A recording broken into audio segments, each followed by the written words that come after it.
Hello friend, रहस्यमय दुनिया में एक बार फिर से आप सबका स्वागत है। जैसा कि आप लोग जानते हैं, ये दुनिया रहस्य से भरी पड़ी है और बचपन में आप लोगों ने कहानियाँ सुनी होगी कि एक इंसान के दो चेहरे हुआ करते थे। जी हाँ दोस्तों, आज मैं ऐसे ही एक इंसान के बारे में बताने जा रहा हूँ जिसके दो चेहरे होते थे, जिसमें एक हंसता था और एक रोता था। दोस्तों, इसको जानने से पहले अगर आपने मेरे चैनल को सब्सक्राइब नहीं किया है तो जल्दी से सब्सक्राइब कर लें और बेल आइकन को दबाना ना भूलें। इससे मेरे आने वाली वीडियो सबसे पहले आप तक पहुंचे। चलिए दोस्तों, शुरू करते हैं।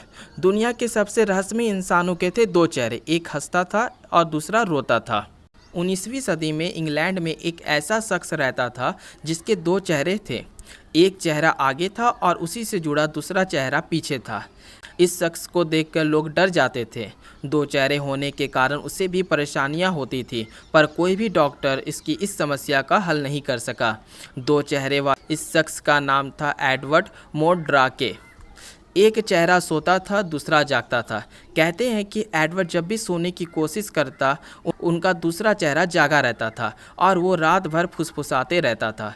ऐसे एडवर्ड को बहुत परेशानी होती थी, लेकिन उसके पास उसे चुप कराने का कोई उपाय नहीं था। इसके चलते एडवर्ड कई कई दिनों तक ठीक से सो नहीं पाते थे। एडवर्ड के सिर के पीछे वाला चेहरा लड़की जैसा था। उस चेहरे पे आंखें तो थी, पर उससे उसे दिखाई नहीं पड़ता था, ना ही मुंह से कुछ खाया जाता था।